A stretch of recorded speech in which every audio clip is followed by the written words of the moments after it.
Olá, seja bem-vinda, seja bem-vindo ao Mente Aberta Audiobooks. Na nossa leitura inclusiva de hoje, leremos o capítulo 4 do livro Mentes Ansiosas, Medo e Ansiedade Além dos Limites, da Ana Beatriz Barbosa Silva. Mas antes de começarmos, peço que se inscreva no nosso canal e ative o sininho para receber nossas notificações. Vamos a isso! Capítulo 4. Fobias específicas. O que os olhos veem, o cérebro sente.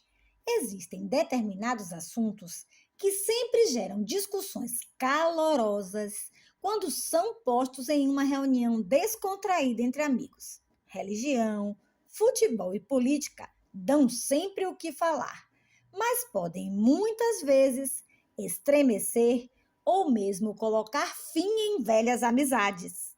Outros temas, porém, despertam curiosidade e até sentimentos de cumplicidade. Sem dúvida, os medos específicos são esse tipo de assunto. Afinal, em termos de impedimentos gerados por certos medos, encontramos gente que não dirige, não anda de escada rolante, não suporta trovoadas ou escuridão, que se apavora ao ver insetos, aves ou animais.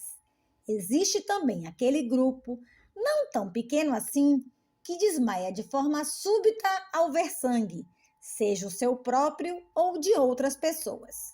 Todos esses exemplos constituem o que a medicina denomina de fobias específicas, que até pouco tempo atrás eram chamadas de fobias simples.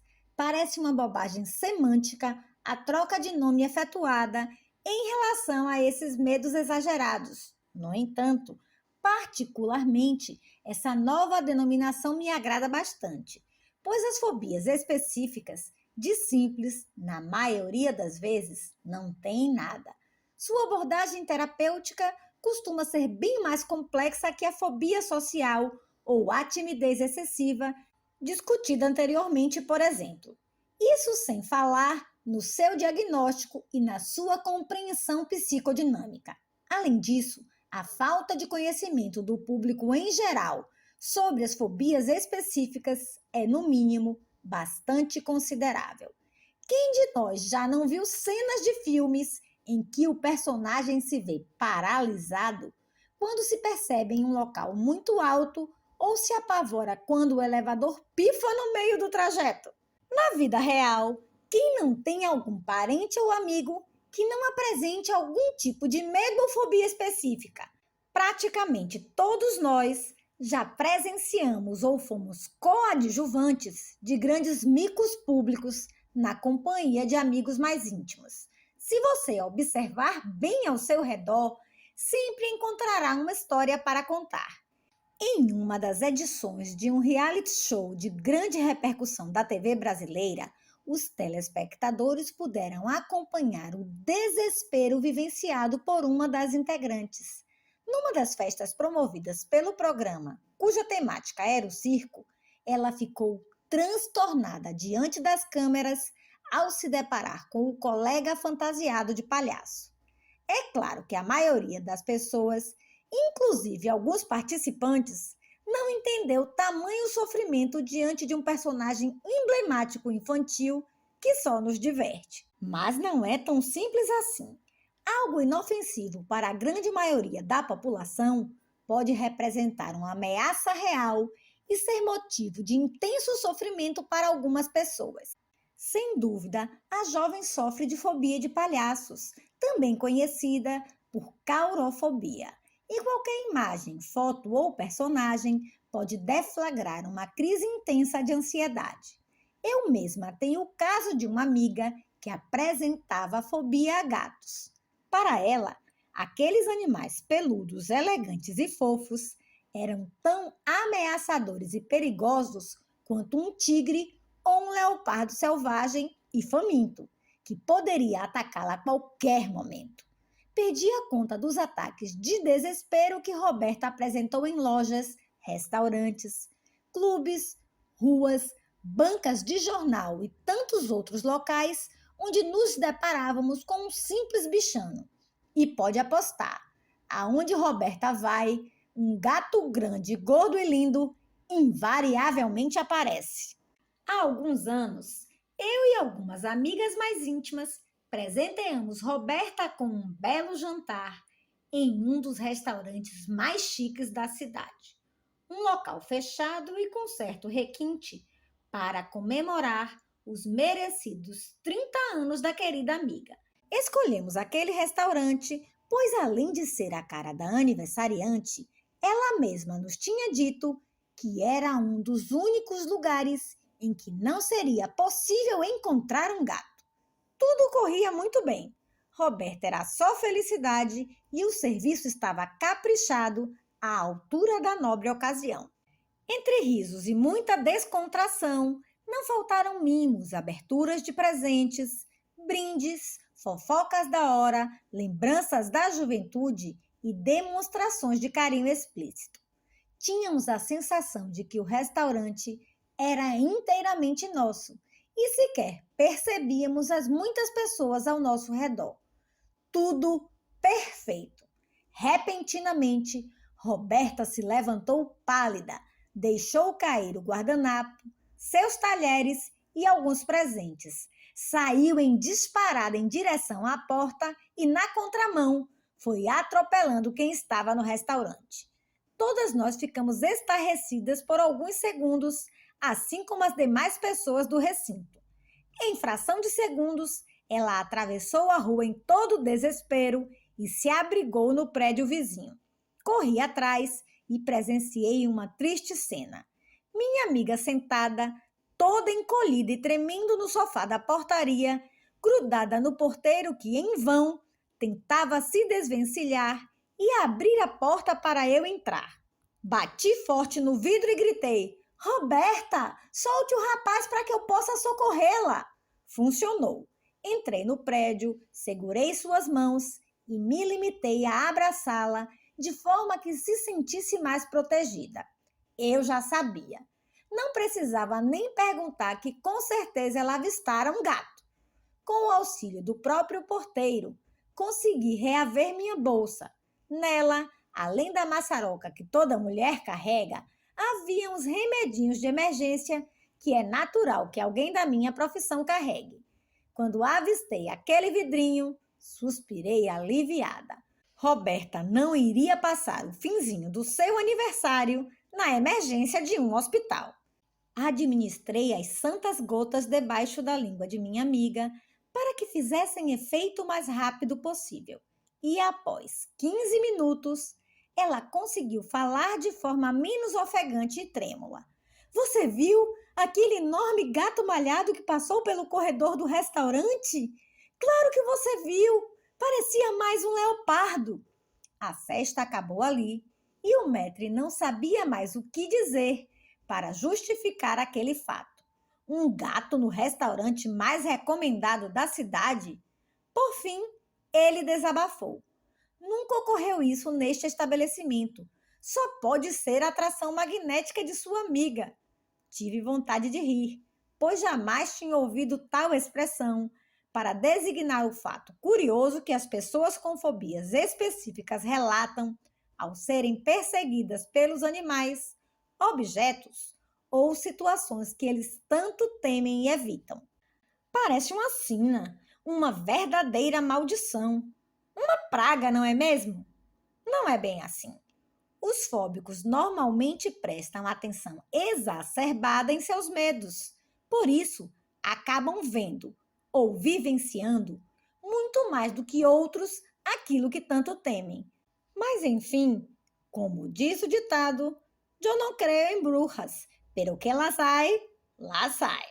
Diante do trágico final de noite, refleti por algum tempo sobre tudo o que ocorreu e até tentei levar para o lado tragicômico, como costumo fazer com as nossas inevitáveis gafes cotidianas.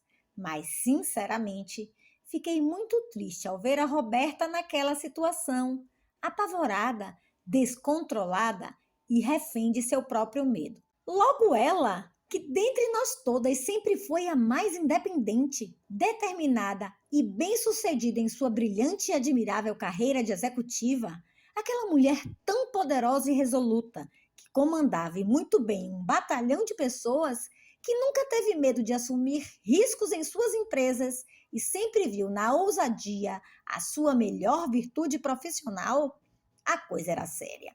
Minha amiga realmente sofria de fobia de gatos, que a transformava numa garotinha amedrontada e indefesa. Um medo real que limitava e transformava muito a sua vida e do qual era incapaz de se livrar sozinha. No dia seguinte, lá estava eu, explicando-lhe seu problema e o quanto precisava de tratamento. Poderia contar uma centena de casos que atendi nos últimos anos, tal como o de um paciente que nunca saiu do país por ter fobia de avião, ou ainda sobre aqueles que só enfrentam médicos, advogados, amigos ou outros serviços, caso o local seja uma casa ou em andares baixos de edifícios, devido ao medo de elevadores.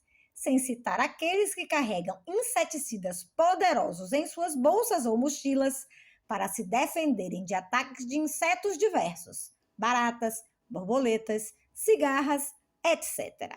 Permito-me contar também a história de um homem que se atirou ao mar sem saber nadar, ao perceber que no navio havia uma aranha. O pobre indivíduo, em braçadas desesperadas e com ajuda de resgate, só se convenceu de retornar à embarcação quando lhe mostraram a aranha morta e prometeram jogá-la ao mar assim que ele retornasse. Proposta justa e segura para quem tem fobia de aranhas. Todas essas histórias reais podem ser até engraçadas de se ouvir ou imaginar. Entretanto, para quem sofre do problema, elas não têm a menor graça e trazem sempre lembranças de muito sofrimento. Quanto mais inócuo for o objeto, borboleta, por exemplo, ou a situação fóbica, tal como andar de escada rolante, mais sem sentido ou desproporcional, parecerá aos outros esse pavor. Mas é fundamental que o leitor entenda que uma manifestação aguda, como a que ocorreu com minha amiga, é extremamente limitante e sempre deixa o indivíduo vulnerável a situações embaraçosas, agravando ainda mais o problema. Reconhecendo a fobia específica. É importante ressaltar que existe uma grande diferença entre as pessoas que possuem um medo normal de um determinado objeto ou circunstância e aquelas que apresentam fobias ou medos patológicos. Como já dito, o medo de forma equilibrada é uma condição natural e necessária para todos nós. Porém, para os portadores de fobia específica, ele é desproporcional, absurdo, inadequado e incompreensível. De mais a mais, o fóbico, diante da situação temida, apresenta sintomas físicos de extremo desconforto: transpiração excessiva, tremores, falta de ar, taquicardia, mãos frias, entre outros. Muitas vezes, só o fato de imaginar a situação indesejável já é suficiente para desencadear todo o quadro descrito. A fobia específica é capaz de modificar de forma drástica a rotina de alguém, trazer prejuízos significativos, expor o indivíduo ao ridículo, destruir sua autoestima, carreiras promissoras e sonhos de toda uma vida. Para citar um exemplo simples e corriqueiro, alguém que possui apenas medo ou asco de algum tipo de inseto é capaz de enfrentá-lo ou até mesmo matá-lo, mesmo que para isso tenha de fazer um escarcéu e chamar a atenção de toda a vizinhança. Porém, os que de fato sofrem de fobia específica desse animal apresentam incômodos físicos e psicológicos tão intensos a ponto de não sossegarem enquanto não tiverem a plena certeza de que o monstrengo esteja estirado, morto, esquartejado e esturricado.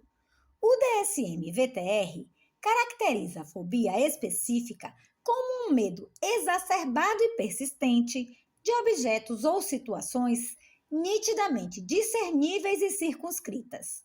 A exposição ao objeto ou situação temida, chamado também de estímulo fóbico, desencadeia uma resposta de ansiedade que pode chegar à intensidade de um ataque de pânico. Tanto os adultos quanto os adolescentes reconhecem que o medo é excessivo e descabido, mas mesmo assim, na maioria absoluta dos casos, os objetos e as situações são evitados com o maior empenho. O diagnóstico somente poderá ser considerado válido quando a esquiva, a fuga, o medo ou a antecipação ansiosa, ansiedade antecipatória, do encontro com esses objetos ou situações for responsável por uma interferência significativa no cotidiano da pessoa, prejudicando seu desempenho social e ou individual, ou ainda causar sofrimento em demasia. Quem sofre de fobias específicas costuma dirigir o foco do medo aos possíveis danos que os objetos ou situações podem gerar. Por exemplo, para os indivíduos que têm fobia de avião, o foco do medo está na sua possível queda.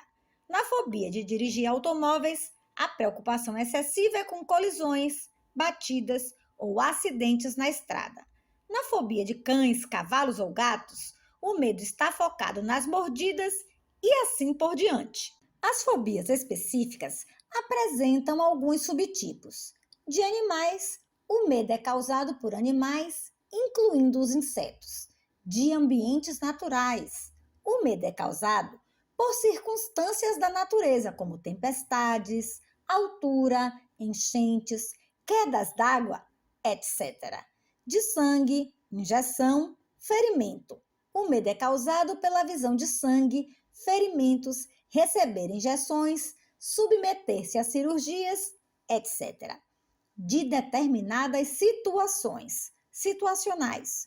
O medo é causado por túneis, pontes, aviões, elevadores, direção, lugares fechados, travessias de barco, etc. De diversos fatos. O medo é causado por medo de doenças, de engasgar, de vomitar ou ainda de situações que possam levar à asfixia ou falta de respiração. As fobias específicas são bastante comuns e acometem cerca de 11% da população geral, principalmente mulheres. O subtipo mais frequente é o situacional. No entanto, o paciente fóbico tem a chance de se esquivar dos objetos ou das circunstâncias. Se um indivíduo apresenta fobia de dirigir, por exemplo, utiliza outros meios de transporte. No caso da fobia de altura, ele pode evitar os lugares nos quais tenha de subir, além de um determinado patamar, e se sentir mais seguro. Na prática clínica, costumo me deparar com pacientes que apresentam várias fobias de um mesmo subtipo: baratas, aranhas, cigarras, pombos, etc. Apesar de menos comum, fobias de diferentes subtipos também podem estar igualmente presentes em uma mesma pessoa. Como se não bastasse, associações com certos transtornos também são frequentes. Fobia específica com agorafobia e fobia específica com depressão, por exemplo. Em geral, e infelizmente, as pessoas só procuram tratamento quando os sintomas depressivos, tristeza, desânimo, autodepreciação, etc., já agravaram seu quadro fóbico e geraram outros desconfortos. Até que isso ocorra, os fóbicos específicos lutam o tempo todo para se manterem afastados dos objetos e das situações que lhes desencadeiem a crise paralisante de medo e ansiedade. Durante muitos anos e até recentemente, as fobias específicas eram associadas à existência de um trauma na vida da pessoa e, a partir da sua ocorrência, passava a explicar todo o problema. Mas hoje se sabe e é possível observar no atendimento desses pacientes que a maioria dos fóbicos não apresenta nenhuma história de trauma que justifique seus sintomas. O trauma tem um papel central no transtorno do estresse pós-traumático TEPT, tanto no desencadeamento quanto na manutenção do quadro clínico. Porém, em casos de fobia específica nos quais se detecta um evento traumático, uma avaliação mais detalhada evidenciará que o medo e a ansiedade antecipatória já existiam nessas pessoas antes do trauma em si, provocando um quadro fóbico. Sem qualquer sombra de dúvida, o tratamento mais eficaz para as fobias específicas é a psicoterapia cognitivo-comportamental. As medicações não apresentam resultados muito satisfatórios, principalmente se a psicoterapia não estiver associada. Além disso, se as substâncias utilizadas forem inadequadas ou estiverem em doses inapropriadas ou elevadas, podem agravar os quadros de fobias específicas. Particularidades das fobias específicas: as diversas faces do medo circunscrito. Animais. As fobias de animais podem ir desde os insetos até os animais de grande porte. A título de curiosidade, a fobia de cavalos foi descrita por Freud no início do século passado, quando foi observado um caso típico em um menino de apenas 5 anos. Curiosidades à parte, as fobias de animais mais comuns são as de insetos, baratas, borboletas, abelhas, mariposas, vespas, traças, cigarras, etc. Aranhas, cobras, pássaros, cães, gatos, sapos, ratos, lagartixas, lacraias. A abordagem terapêutica mais eficaz para fobias desse tipo é a técnica da exposição, ou seja, o paciente entra em contato com o objeto temido. Quando a exposição é impossível, a dessensibilização sistemática pode preparar a pessoa para a exposição ao vivo em um futuro próximo. Em geral, a dessensibilização sistemática consiste em técnicas de relaxamento profundo, nas quais o paciente se imagina diante do objeto temido, por indução do terapeuta ou por meio de simulações, desenhos, fotos, imagens, filmes, etc. O objetivo é treinar e habituar o paciente a reduzir a ansiedade no início do tratamento, fornecendo-lhe subsídios para o enfrentamento gradual, repetido e frequente das situações geradoras do medo, capacitando-o em médio prazo para a exposição na vida real. Altura.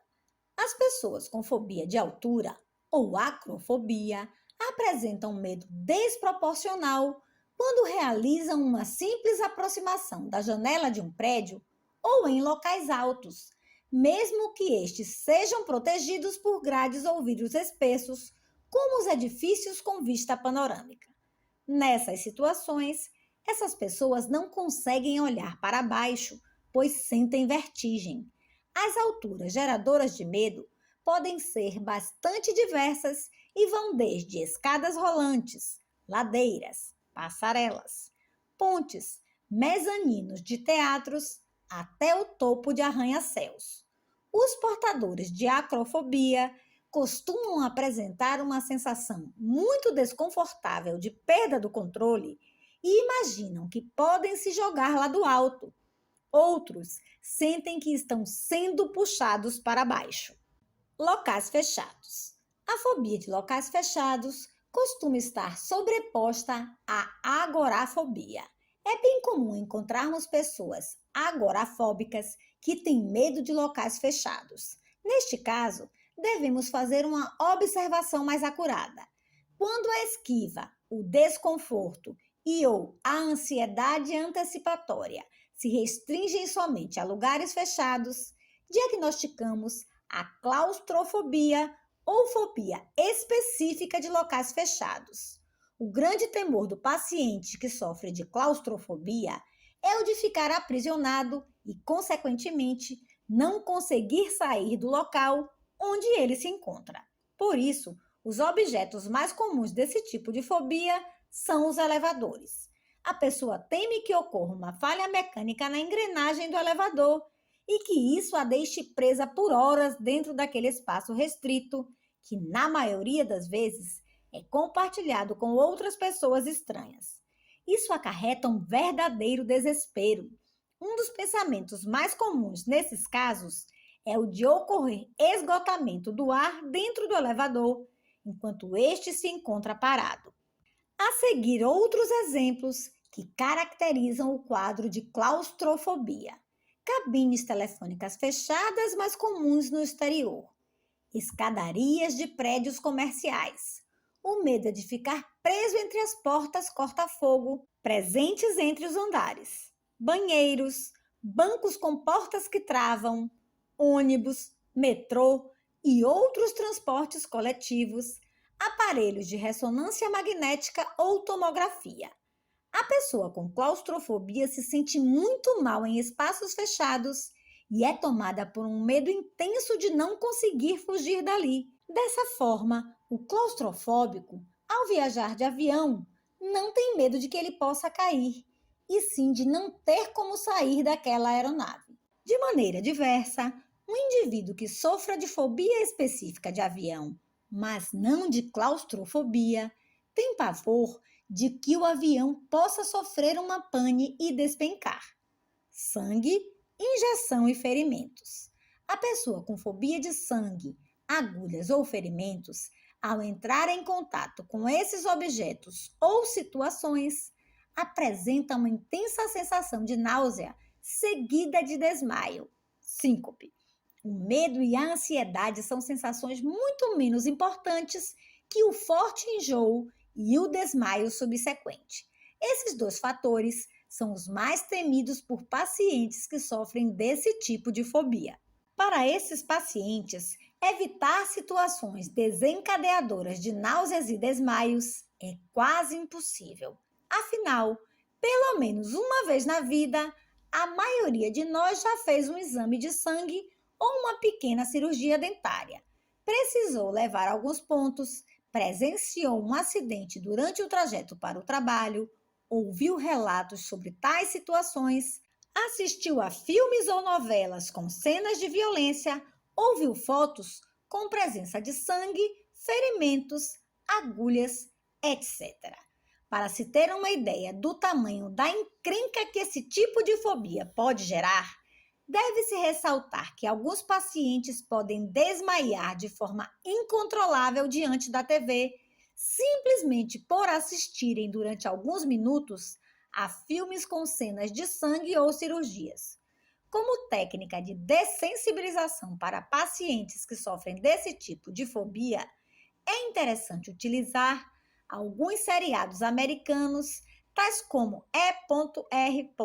Plantão Médico no Brasil e House, antes de expô-los às situações reais que envolvam sangue, agulhas e ferimentos. Logicamente que com o devido acompanhamento psicoterápico e em consultório. Esse tipo de fobia apresenta ainda um padrão fisiológico de resposta ao conteúdo fóbico muito diferente do padrão habitual dos demais medos patológicos. Nas fobias em geral, o coração acelera, aumentando rapidamente seus batimentos, e com eles eleva-se também a pressão arterial. No entanto, na fobia de sangue e afins, ocorre justamente o oposto. O coração desacelera, passa a bater cada vez mais lento, chegando ao ponto de fazer uma breve parada e provocar o desmaio. É fácil entender por que a síncope ocorre. Ao parar de bater, mesmo que por poucos segundos, o coração deixa de bombear sangue para o cérebro e este, numa reação reflexa que visa poupar energia, faz uma redução drástica em suas atividades gerais, desligando seus circuitos elétricos. Sem sangue, o cérebro não tem condições energéticas de funcionar, pois deixa de receber alimento, glicose e oxigênio, hipoxia.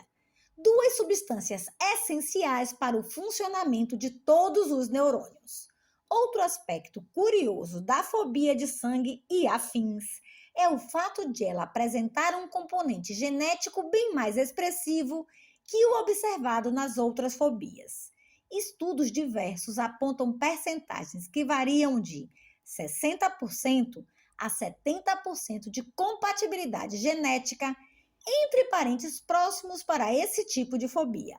É importante ressaltar que no início do processo de dessensibilização, o paciente deve ficar deitado para evitar que apresente quedas em função da redução dos batimentos cardíacos e da pressão arterial, provocadas pelas cenas de sangue e ferimentos durante a exposição virtual. Tempestades, raios e trovões. Definitivamente, as pessoas que sofrem de fobia de tempestades tremem só em ouvir falar do verão. Essa época do ano costuma trazer as famosas tempestades ou chuvas próprias da estação, com muitos raios, trovões, enchentes, engarrafamentos, o que representa grandes transtornos para boa parte da população do país. Mas, para as pessoas que, além de receios, possuem verdadeiro pavor de tempestades, a estação das águas pode criar uma série de limitações profissionais e pessoais. Para início de conversa, essas pessoas, em sua maioria, não saem de casa antes de consultar algumas previsões do tempo. Se já estiver chovendo, dificilmente se aventuram a botar o pé na rua. Outras se escondem em lugares fechados, como armários, para não ver os clarões dos raios e tentar reduzir o som dos trovões. São as ações extremadas com que tentam aliviar o desespero que as tempestades lhes despertam. Como as tempestades são fenômenos naturais sobre os quais não temos controle algum, não é preciso esperar que elas ocorram para realizar o tratamento de dessensibilização e exposição com o paciente. É importante a utilização de CDs com sons de chuva e trovões, ou ainda fotos e filmes que mostrem da forma mais fidedigna possível as situações temidas.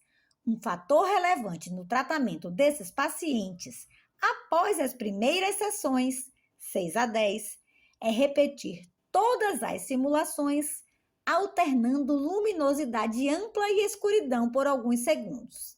Isso porque é preciso acostumar os pacientes a enfrentar as habituais faltas de energia elétrica que ocorrem durante as tempestades. A utilização de pequenas lanternas no início do tratamento também é fundamental para lhes dar segurança. Dentista. Quem não se lembra da primeira vez que foi ao dentista e na sala de espera ouviu aquele sonzinho aterrorizador da aparelhagem que esses profissionais utilizam para remover as cáries? E lá dentro, então, a visão ameaçadora da anestesia vindo em nossa direção, boca dentro, para atingir de forma implacável nossa gengiva tão frágil. Não é uma situação de total impotência? Nós, ali deitados, luz na cara, barulhos diversos e irritantes, guardanapos no peito, um rosto irreconhecível logo acima do nosso, mascarado no nariz, na boca e com touca nos cabelos. Para completar, nossa boca escancarada em ângulos desagradáveis e por vezes dolorosos, sem poder falar absolutamente nada além do ou do quando tudo está bem ou nada bem. Cá entre nós, ir ao dentista, seja pela primeira ou pela milionésima vez, não é nada divertido mesmo. No entanto, temos de admitir que é absolutamente necessário, pois cuidar dos dentes é cuidar de nossa saúde. Muitas doenças graves podem utilizar a cavidade bucal como porta de entrada, tal como a endocardite bacteriana, infecção das válvulas cardíacas provocada por bactérias, que pode levar à insuficiência cardíaca e trazer problemas significativos.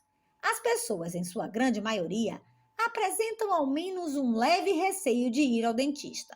Porém, uma pequena percentagem da população tem verdadeiro pavor disso. Nesse pequeno contingente, muitas pessoas chegam a apresentar ataques de pânico ao se sentarem na cadeira de um dentista. Assim, elas acabam adiando os tratamentos dentários, o que resulta em dentes e gengivas deterioradas e, às vezes, com sérias complicações para a saúde de todo o organismo. O grande foco do medo nos pacientes que sofrem desse tipo de fobia está relacionado à anestesia e à ação da broca, motorzinho. Além disso, a fobia de dentista frequentemente encontra-se associada à fobia de sangue. Nesses casos de associação, os pacientes geralmente chegam a desmaiar na cadeira do dentista. É fundamental que os pacientes que sofram desse tipo de fobia tenham uma boa comunicação e empatia com seu dentista.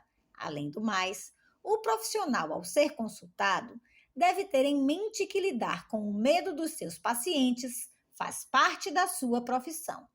Por isso, ele deve explicar de forma clara e detalhada todos os procedimentos que serão realizados, sem se esquecer de mencionar o grau de dor e desconforto que este poderá sentir. Com relação à psicoterapia, um programa de dessensibilização deve ser feito, inclusive com a utilização de técnicas de relaxamento, até que o paciente esteja pronto para uma exposição real. Dirigir. A fobia de dirigir pode se apresentar sozinha ou fazer parte de um quadro mais amplo de agorafobia. Medo de estar distante de sua área de segurança. Muitos autores consideram essa fobia uma forma leve da agorafobia, com sintomas de pânico frequentes, o que faz com que a pessoa se esquive do ato de dirigir. Por guardar semelhança com as crises de pânico, o tratamento psicoterápico da fobia de dirigir deve seguir a mesma programação utilizada para os pacientes que apresentam o transtorno do pânico com agorafobia. Alimentos. Existem 2 tipos de fobia alimentar. No primeiro tipo, a pessoa apresenta seu foco de medo no ato de engasgar com a ingestão do alimento. Em função disso, ela se alimenta somente de líquidos ou papas batidas no liquidificador. Nesses casos, a perda de peso torna-se um sintoma importante do quadro clínico. O medo de engasgar é tão intenso que tais pessoas temem morrer asfixiadas pelo próprio alimento.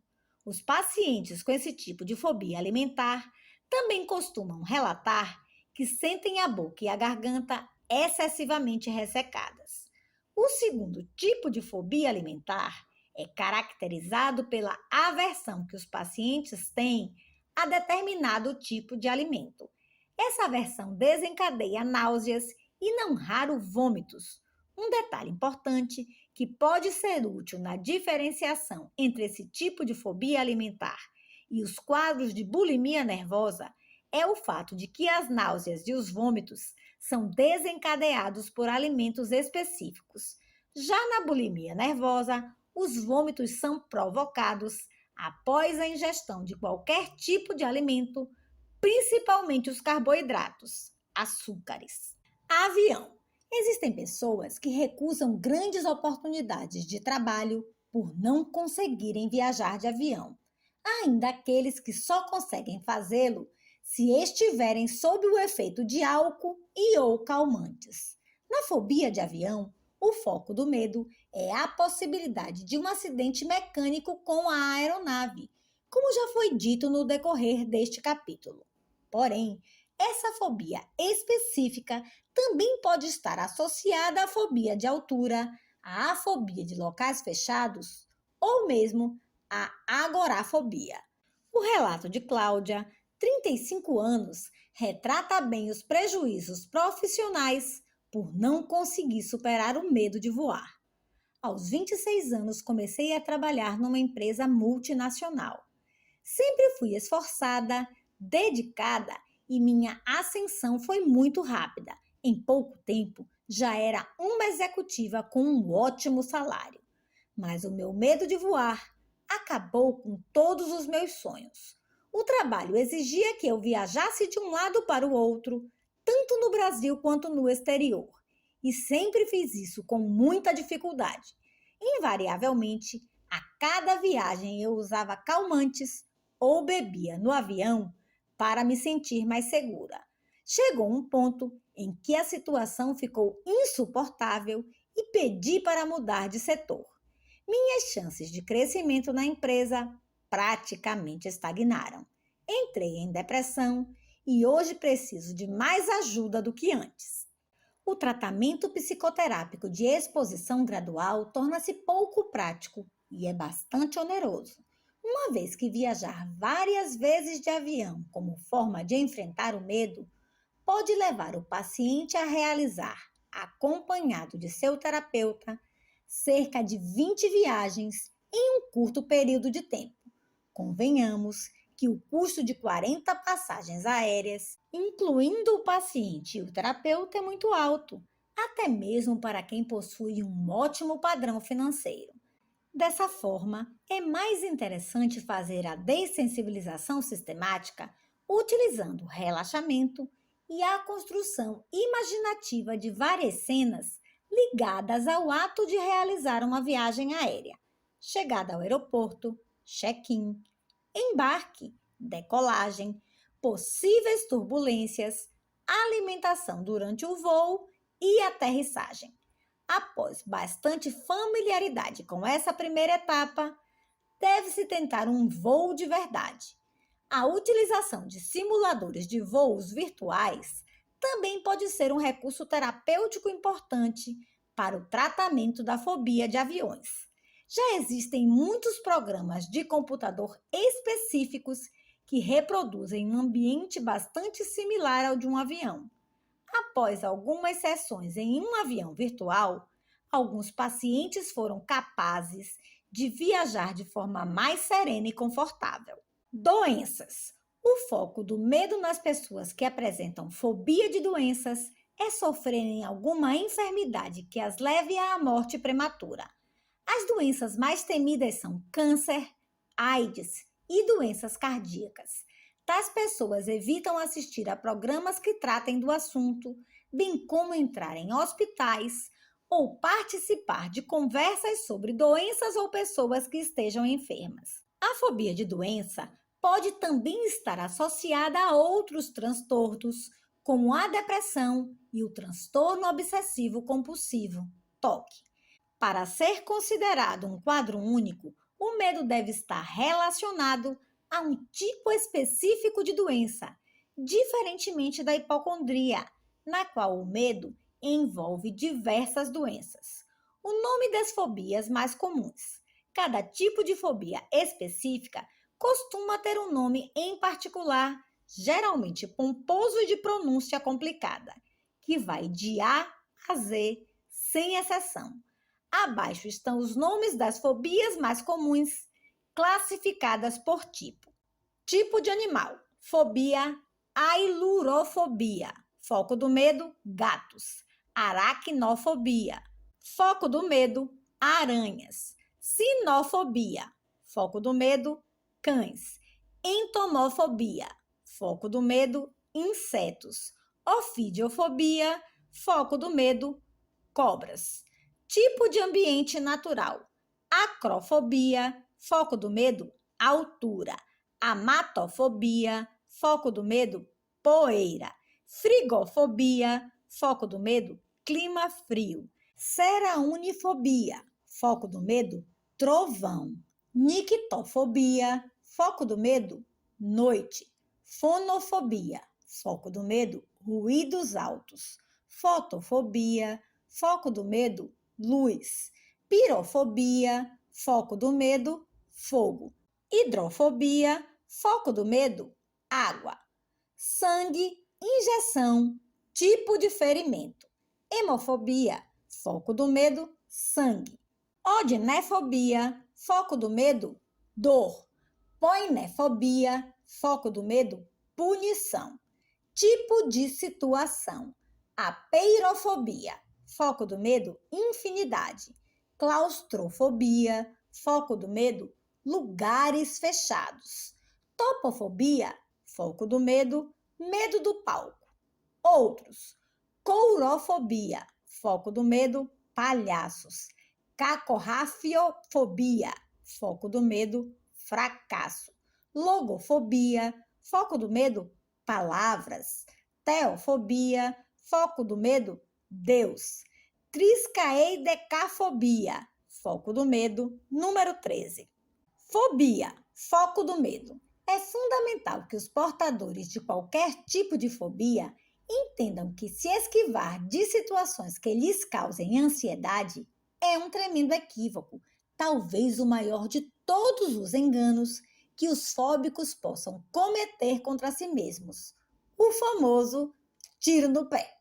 Se você quer realmente superar sua fobia, reavalie suas crenças, ou seja, a maneira como você vê, pensa e experimenta o mundo. A única regra a ser seguida para a superação das fobias é o enfrentamento. Enfrentar o medo é ter a certeza de que ele jamais se tornará algo maior do que você. Medos patológicos são como lendas. Quando não se acredita nelas, deixam de existir. Você lembra onde foi parar a bruxa malvada em que na sua infância você tanto acreditava? Pois é, um dia o mesmo poderá acontecer com seus medos. Fobia escolar. Quando a escola vira um tormento. Embora a fobia escolar não faça parte do grupo das fobias específicas, optei por descrevê-la neste capítulo, uma vez que se trata de um problema bastante comum e pouco conhecido do grande público. Fobia escolar é um medo exacerbado que a criança sente em ir para a escola. Ela se revela primeiramente com a recusa em se deslocar para o ambiente escolar, inventando desculpas e culminando por evitá-la. Como a própria criança ainda não sabe que está com medo, geralmente o quadro se manifesta com mal-estar, podendo apresentar vômitos, dor de cabeça, dor de estômago, náuseas e tonturas na sala de aula. Muitas vezes, esses sintomas podem iniciar antes mesmo de a criança sair de casa ou na noite anterior. A criança foca o assunto da escola sempre com medo, negativismo e pode chorar para não ir. Na escola, é muito comum que ela se afaste dos coleguinhas, já que se sente muito desconfortável lá dentro. É importante observar que se estes sintomas se manifestarem apenas esporadicamente, pode ser um problema físico e não fobia escolar. Por isso, é sempre bom investigar, já que os sintomas são muito parecidos. É essencial que a equipe da escola saiba o que está acontecendo, pois muitas vezes uma figura de confiança do aluno, pais, responsáveis, babás, deve acompanhá-lo e permanecer por um determinado período no ambiente escolar até que ele desenvolva autoconfiança. Os próprios coordenadores podem, por vezes, desempenhar esse papel, ao ficarem mais próximos desse aluno, encorajando-o a ponto de se sentir bem na sala de aula. A fobia escolar costuma estar associada a outro transtorno denominado ansiedade de separação. Este problema é muito comum em crianças, caracterizado pelo medo intenso de se separar dos pais ou de pessoas de importante vínculo, pela preocupação constante de que algo muito ruim possa lhes acontecer ou até mesmo de perdê-los para sempre. Crianças que apresentam ansiedade de separação associada à fobia escolar, além de medo intenso de frequentar a escola, têm dificuldades de dormir sozinhas, medo de ir para a casa de amigos e relutam em se distanciar das pessoas com as quais passa a maior parte do tempo. Assim, uma maneira de a criança ficar menos insegura em se separar dos pais é oferecer o máximo de sinceridade possível, demonstrando verdadeiramente que estão felizes ao seu lado enquanto há tempo disponível para isso. Duplas mensagens por parte dos pais fazem com que a criança fique insegura, já que ela perde a referência com quem e com o que exatamente pode contar. É essa insegurança que a deixa mais grudenta e chorosa, já que passa a ter um sentimento de que pode ser abandonada a qualquer instante. No momento de ir para a escola, os pais devem ser firmes, mas também precisam respeitar a limitação de seus filhos, uma vez que o sofrimento é intenso. Crianças ou adolescentes com fracassos escolares, com déficit de atenção ou com transtorno de aprendizagem, entre outros problemas, também podem desenvolver fobia escolar, pois não querem expor os seus insucessos. Nesses casos, vale a pena investigar a causa desses fracassos por meio de profissionais especializados na área. Os motivos que levam a criança a desenvolver fobia escolar podem ser vários ou um conjunto deles. Dentre eles estão a predisposição genética, o temperamento, a vulnerabilidade a ambientes domésticos e escolares estressantes, a preocupação excessiva dos próprios pais com a separação de seus filhos, etc. É interessante salientar que nem todos os filhos, ainda que recebam a mesma educação escolar e familiar, irão desenvolver a fobia escolar, uma vez que depende de cada indivíduo. A prática de bullying, a agressão sistemática que ocorre dentro das instituições de ensino, também é uma das grandes responsáveis pela fobia escolar, predispondo crianças de todas as faixas etárias, adolescentes e adultos a repetências por faltas, problemas de aprendizagem e até mesmo a evasão escolar. Nesse caso, especificamente, todos saem perdendo: o aluno, os pais, a escola e a sociedade como um todo. Quem desiste precocemente da escola perde a oportunidade de construir uma base sólida para a descoberta e o desenvolvimento de seus talentos essenciais, alterando a rota de seus propósitos existenciais e sociais. O relato de Patrícia, 16 anos, mostra com detalhes o quanto as humilhações e agressões sofridas na escola contribuíram para deflagrar um quadro típico de fobia escolar. Sempre tirei boas notas e gostava de estudar. Porém, entre os 11 e 15 anos, fui vítima de bullying escolar e isso me marcou profundamente. Sou filha única e meus pais, à custa de muito trabalho, me matricularam no melhor colégio da cidade. Só que eu não era tão bonita, nem tão rica quanto os alunos de lá. As agressões começaram com alguns apelidos do tipo pé de chinelo, brega, cafona, que me deixavam constrangida na frente de todo mundo. Com o passar do tempo, o bullying se tornou um inferno na minha vida. As humilhações ficaram mais frequentes e me isolaram totalmente. Quando eu tentava me aproximar, sempre ouvia risadinhas, cochichos e zombarias. Volta pra cozinha, garota, pobreza pega, ninguém te quer por aqui. Falei com os meus pais o que estava acontecendo, mas eles não entenderam direito. Achavam que era coisa de adolescentes e que eu precisava enfrentar. Mas juro, eu não aguentava mais. Já eram anos de sofrimento. Tudo o que acontecia ficava martelando na minha cabeça. Sentia vergonha de mim, das minhas roupas, da minha casa, até mesmo dos meus próprios pais. Eu passava mal quase todo dia, com enjoos, dor de cabeça e não conseguia dormir direito. Minhas notas estavam péssimas. Inventava desculpas para faltar às aulas, vivia ansiosa e tinha medo de me aproximar de qualquer pessoa.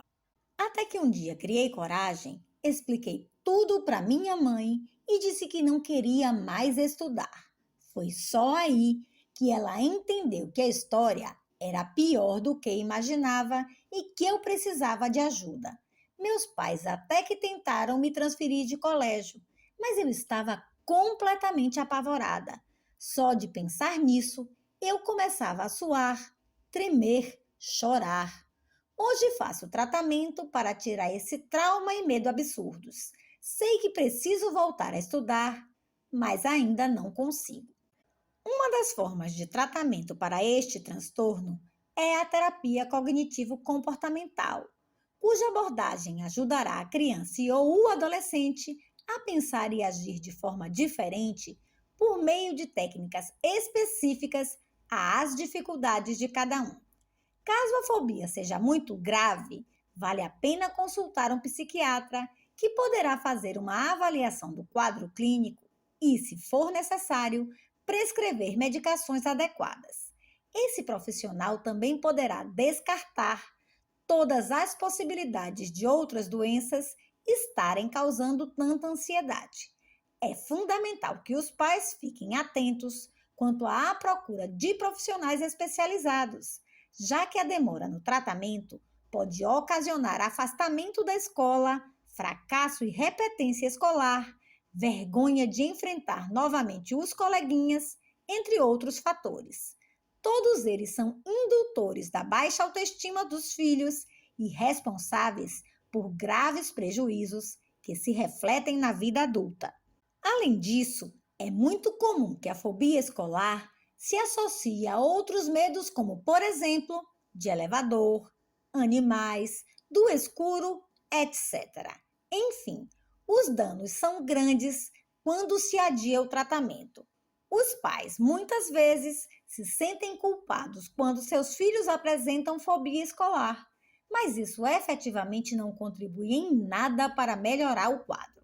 Existem responsabilidades que são sempre de quem cuida, e isso implica identificar o problema, buscar tratamento e seguir as orientações a fim de trazer alívio aos filhos que sofrem e contam com o apoio dos pais.